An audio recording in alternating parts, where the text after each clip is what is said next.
Hello everyone. Once again, it's Father Anthony here at Our Lady of the Miraculous Medal in Ridgewood, Queens. This afternoon I want to address something that's important for all of us to hear, since we're living in such difficult, unprecedented times, times in which our routines have been broken, times in which the comfortableness of the things that we were always doing before have come to an abrupt end. And all of us, in order to break this pandemic in some way, are being asked to stay home. Stay home from our jobs, stay home from our schools, stay home from the routines of our everyday life of shopping and going to visit other people and doing all of those things that we had been doing up until about 5 weeks ago, when all of a sudden our lives changed so dramatically. It's been such a radical change that it has forced people to come together in their homes, especially if you're not an individual living by yourself, but with others who formulate your household family. And what happens in these situations is that very often there could arise a lot of conflicts and tensions because the routines have been broken, because we are no longer out of the house doing all of those things that we do for so many hours of the day before we come back home again. We find that all of a sudden our homes and our apartments have become smaller than ever. Smaller because we come to realize that sharing a space with all the members of our family together, it is difficult. It causes and rises tensions in our lives and conflicts which were avoidable before, precisely either because we never addressed them, but because they were covered up by the routines of our daily lives. And all of a sudden, we are face to face with one another. All of a sudden, we are confronting one another in that space that we call our apartments and our homes. We find that the news, the media has been telling us that although there is a drop in the crime rate in our city here, of the 5 boroughs of New York City, nonetheless, domestic crime has risen. It has risen to an unprecedented way by way of conflicts and tensions, by the way of arguments and fights, and all of those things that happen between and among people when they are now all of a sudden placed in a situation to face one another. And so we find that it is important and significant that in this moment in time to understand ourselves, understand what we are going through, understand ourselves as human beings who are weakened by the fact that we are taken out of our routine and discouraged, and find that we are confronting our family members and those who surround our lives in a greater and closer proximity than ever before. This proximity has given way to tensions and to conflicts and to argumentation and to all of those moments which we thought would never happen. Nonetheless, they have happened. And in some cases, the violence has been so dramatic that the police have had to be called in as well. You hear it across the media, you hear it on the radio, you hear it on the news all the time. I ask you, as members of our community, of our parish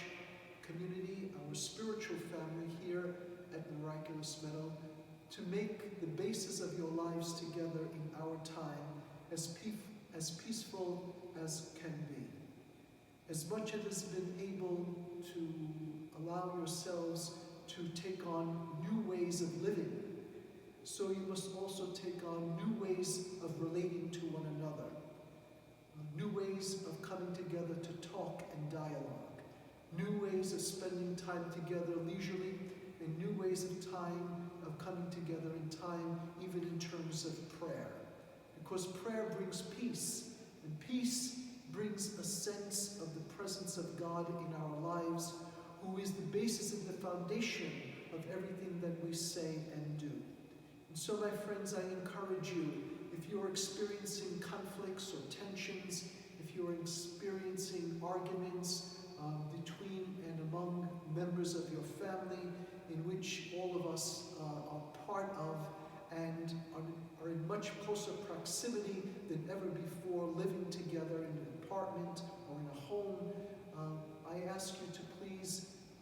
look deep into your hearts and into your minds, to raise up not issues that will cause conflicts and not issues that will cause arguments and fights, but in fact to allow all of those things to be taken by the wayside and realize that God has brought us together in closer proximity than ever before for a reason, for a purpose, and that is to once again reignite those relationships, to once again foster the family life,